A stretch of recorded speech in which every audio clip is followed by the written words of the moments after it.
안녕하세요. 맨사가 알려주는 오늘의 테슬라 뉴스 1월 30일입니다. 첫 번째 뉴스. 매도부시가 테슬라 목표 주가를 상향했습니다. 175달러에서 200달러로 상향 조정했고요. 현재 애널 중에서 그래도 합리적으로 분석하시는 분 중에 한 명이고 개인적으로 트위터로도 많이 팔로우하고 있습니다. 두 번째 뉴스. 테슬라 메가팩 덕분에 지진 이후 중요한 전력 공급을 했다는 소식입니다. 지난해 말에 6.4 규모의 지진 이후에 홈볼트 지역의 수천 명의 소비자들이 전기를 잃었는데요.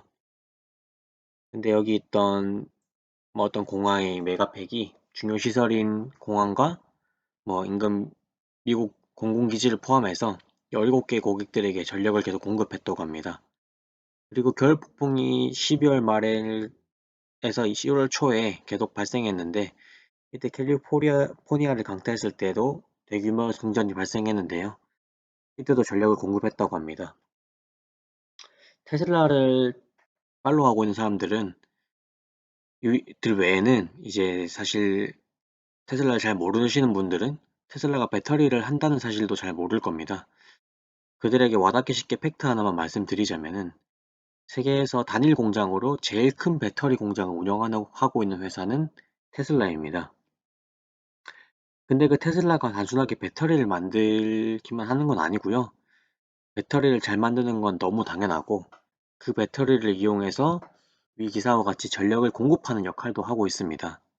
그러면 그 전력을 팔 수도 있겠죠.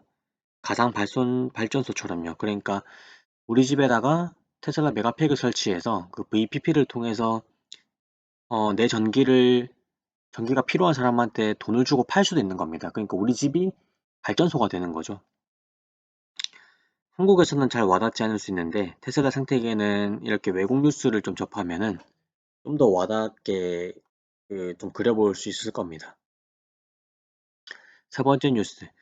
중국 상하이 전기차 보조금 정책 연장 소식인데요. 원래 지난해 12월 31일에 종료됐었는데 이 보조금 정책을 6개월 연장한다고 합니다. 차량당 약 182만 원 정도의 보조금을 지급한다고 하고요. 중국 1위가 지금 비아디라는 건 다들 아실 텐데 사실 비아디의 주 고객층이 테슬라의 주 고객층과는 다릅니다. 비아디가 생산한 차량들을 보면은 주행거리가 다들 짧아서 쉽게 말하면은 동네 마실용 차라고 보면 되는데요. 그러니까 중장거리를 뛸 수 없는 저가형 차량을 필두로 해서 시장을 확보한 겁니다. 중국은 여행을 가보시거나 영화만 봐도 좀 간접적으로 느낄 수 있는 게 다들 오토바이를 타거나 자전거를 타고 움직이고 있죠. 그게 차를 사기 어려워서 그런 것도 있긴 한데요. 왜냐면 번호판을 사기가 쉽지 않기 때문이죠. 어쨌든 간에 그들은 생활 습관이 그런 데 좀 맞춰져 있는데요. 그러니까 중장거리를 뛰는 사람들이 좀 많다는 거죠, 사실. 중장거리가 아니라 저가형 차량, 그러니까 단거리를 뛰는 사람들이 많다는 거죠. 그러니까 동네 마실용 차량을 필요로 하는 사람들이 많다는 겁니다. 그에 반면 테슬라는 쉽게 말해서 돈을 좀 비교적 잘 버는 계층이 타겟층인데요. 중장거리를 뛰는. 근데 이번 치킨 캠으로 인해서 테슬라 가격 인하를 했죠. 그래서 제가 알기로는 아마 비아디 몇몇 차량들과는 가격 차이가 얼마 안 나서 사실상 경쟁 구도가 만들어진 걸로 알고 있고요. 비아디의 고객층도 점점 뺏어올 거라고 생각이 듭니다.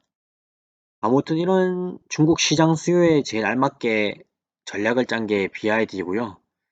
하지만 간과한 거는 BYD가 그렇게 잘 팔아도 적자라는 겁니다. 보조금까지 안 받으면 정말 심각한 적자입니다.